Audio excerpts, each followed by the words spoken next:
berlaku tragedi pada beberapa sekumpulan pelajar yang buat final project ke apa tu di satu kawasan nama Desa Penari. Kemudian banyaklah benda-benda yang pelik berlaku pada mereka sampai kejadian Desa Penari tu ada apa, tarian-tarian. Memang orang dulu ni dia cara dia nak buat penyembahan kepada makhluk-makhluk tersebut adalah dengan tarian, ada alat-alat muzik tertentu, lautan, sungai, air terjun, salji, hujan, semua makhluk-makhluk Allah, haiwan semua, dia bertasbih pada Allah. Jadi dengan tasbihnya haiwan atau makhluk-makhluk ini, padanlah kita berasa tenang. Kita yang kurang tasbih ni tumpang tasbih makhluk lain berasa tenang, jiwa relax. Tengok, patutlah tengok ikan hati tenang, tengok penyu hati tenang. Aduh, macam mana? Tengok isteri tenang tak? Tengok isteri sendiri. Aduh, ada orang dia kata, saya tak tahulah Ustaz, tengok isteri sendiri rasa serabut, tengok isteri orang berasa tenang. Yang tu masalah. Yang tu masalah. Tengok isteri sendiri rasa serabut, rasa kacau kepala, tapi kalau tengok bini orang berasa tenang, itu something wrong somewhere. Aduh, ya Allah, ya Allah. Baik, oleh kerana itu, bila manusia ni dia menginginkan hiburan, dia menginginkan ketenangan dan kedamaian, maka Islam menyediakan laluan untuk kita nak berhibur. Tak ada salahnya.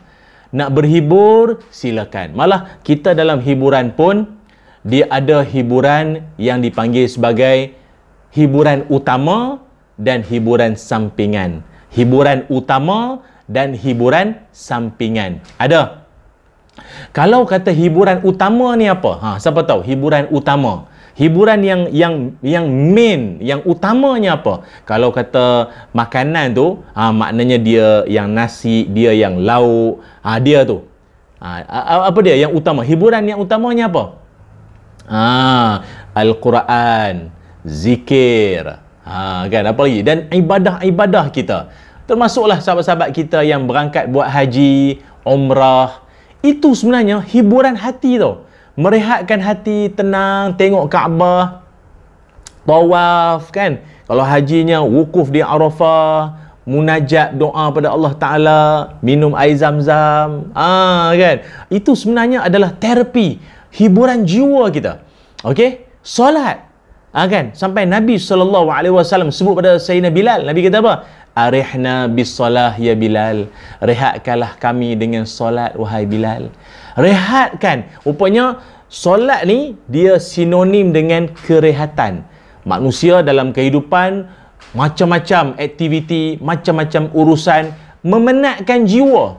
Jaga hati kawan tu, nak kena jaga hati kawan ni, ambil hati kawan tu, usaha nak bagi kawan ni suka. Letihlah kadang kita dengan manusia ni, dengan urusan harian semua. Meh sini, mari sini. Hayya 'alas salat. Mari menuju solat. Ingat Allah Ta'ala, hatimu akan jadi tenang, hatimu terhibur, rasa seronok, bahagia, lapang jiwa. Allahu Akbar. Bismillahirrahmanirrahim. Alhamdulillahi Rabbil Alamin.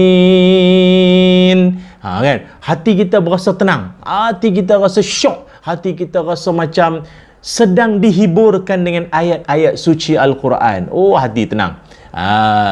Itu namanya hiburan yang utama. Kalau makanan tu main course, dia panggil main course. Ada satu lagi hiburan namanya hiburan sampingan. Hiburan sampingan. Kebiasaan hiburan sampingan ni dia macam mana? Hiburan sampingan ni dia macam kalau makanan tu dia umpama appetizer. Appetizer dia macam pembangkit selera. Pembangkit selera. Ya mungkin buah-buahan ke, ataupun ada setengah orang macam saya lah, orang kampung saya kadang dia makan ikan kasam.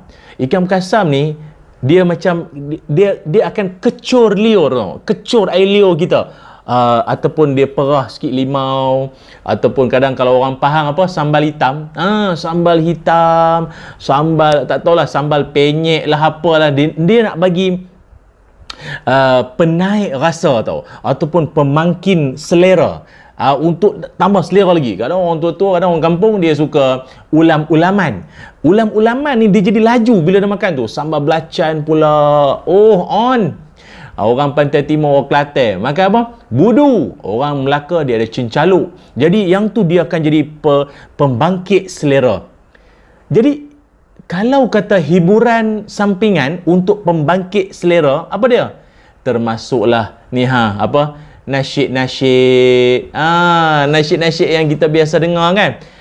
Bersolat itu disiplinkan diri, masa dihargai dan waktu ditepati. Dengan nasyid tentang solat, hati kita rasa macam seronok nak semayang. Nawaitu sauma ghadin an ada'i fardi ramadana. Nasyid pasal puasa fardu Ramadan. Macam-macam kan. Jadi kita seronok. Dia pemangkin, dia penambah selera untuk kita nak melaksanakan ibadah ataupun hiburan asas tadi, hiburan utama, main course tadi ni. Pergi haji artinya menuju Allah yang esa, membawa hati dan diri yang hina. Lagu pasal apa? Lagu pasal haji. Jadi dia rupanya hiburan ni dia ada saling lengkap melengkapi satu sama lain. Itulah dia. Jadi tak ada masalah. Ataupun macam kita menonton drama, filem.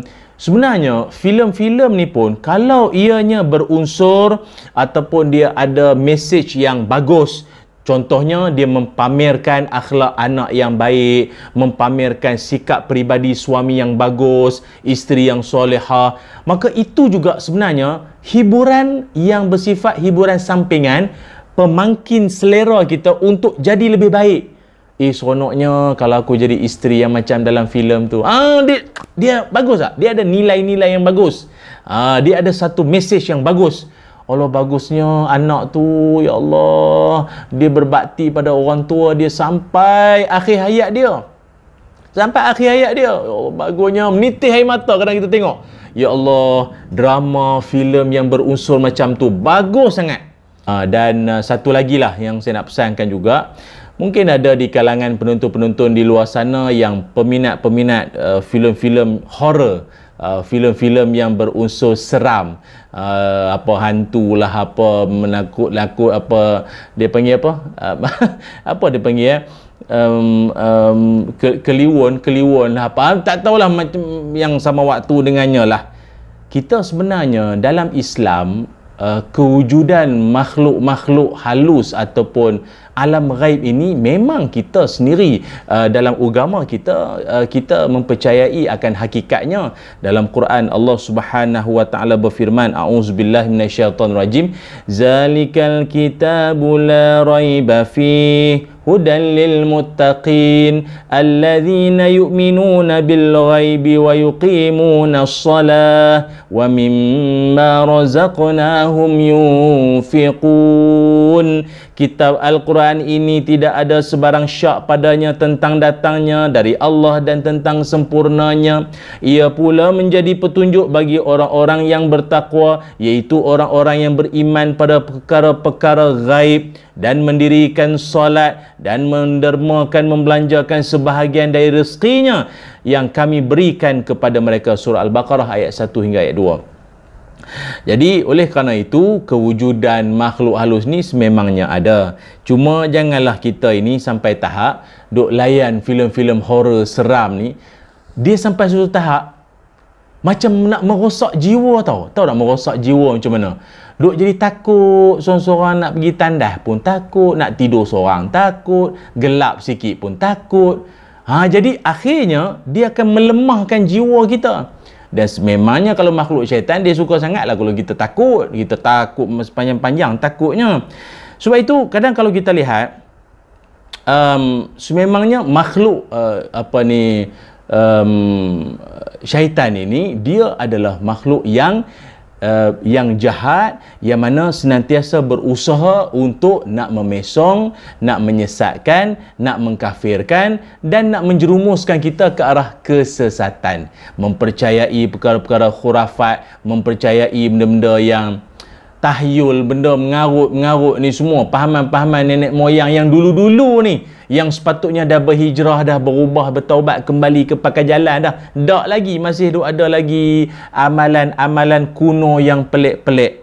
Jadi benda inilah yang kita nak sama-sama selamatkan diri kita semua supaya jangan terjebak.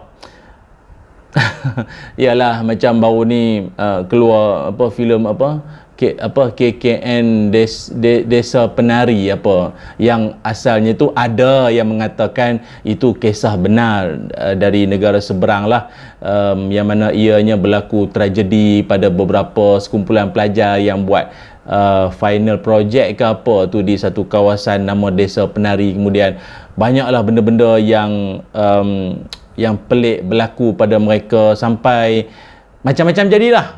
Kan, saya sendiri pun tak ikutinya secara ni, cuma ada yang tanya soalan lah. Dia kata, macam mana Ustaz, boleh kalau kita nak ikuti cerita? Saya sebut macam ni je. Kita sebagai orang Islam, kita yakin bahawa makhluk tersebut sememangnya ada. Malah dalam Quran, Allah Subhanahu wa taala berfirman, kata Allah, innahu yarakum huwa wa qabiluhu min haitsu la tarawnahum.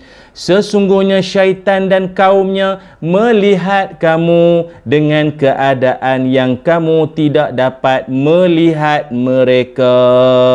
Sadaqallahul azim. Jadi daripada ayat ini jelas menunjukkan pada kita makhluk tersebut dia nampak kita tak nampak dia. Cuma adalah mungkin setengah-setengah keadaan tu mungkin dia melintas, dia lalu ke apa, ternampak gitu. Cuma kita diajarkan sebagai contoh, sahabat Nabi SAW Sa'ad bin Abi Waqqas ada menyebutkan, kami diperintahkan jika ternampak penampakan jin agar melaungkan azan. Laungkan azan. Mungkin ada setengah kawan-kawan dia kerja shift malam ke, dia keluar malam, tiba nampak sesuatu yang dia rasa macam apa benda tu. Laungkan azan.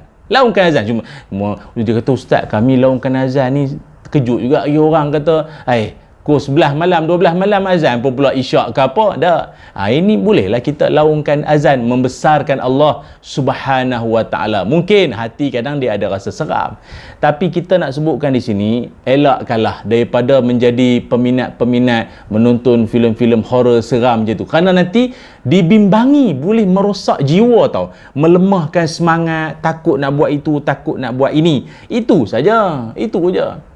Dan ada juga yang menyebutkan, dikata dalam kejadian Desa Penari itu ada tarian-tarian. Memang orang dulu ni cara dia nak buat penyembahan kepada makhluk-makhluk tersebut adalah dengan tarian, ada alat-alat muzik tertentu. Wallahu alam. Tapi benda ini kita nak sebut pada semua sahabat-sahabat penonton-penonton sekalian, kita marilah mengikut apa yang diajar oleh Rasulullah sallallahu alaihi wasallam. Wa an ya'buduni hadza siratun mustaqim. Sembahlah aku, yakni Allah, inilah jalan yang lurus, jalan yang benar. Ada masalah, ada apa-apa kerungsingan, apa masalah sekalipun hidup, kembali pada Allah, bukan pada makhluk. Tu saja. Jadi sebab itu marilah sama-sama nak berhibur, silakan. Nak berehat santai-santai, rehat minda dan jiwa, tak ada masalah. Tapi biarlah apa yang menghiburkan kita itu sesuatu yang boleh memangkin jiwa kita, menambah iman kita, makin takut pada Allah, bukan makin takut pada hantu. Jangan, makin takut pada Allah, itu yang sepatutnya kita sebagai orang beriman di atas muka bumi Allah Subhanahu wa taala ni.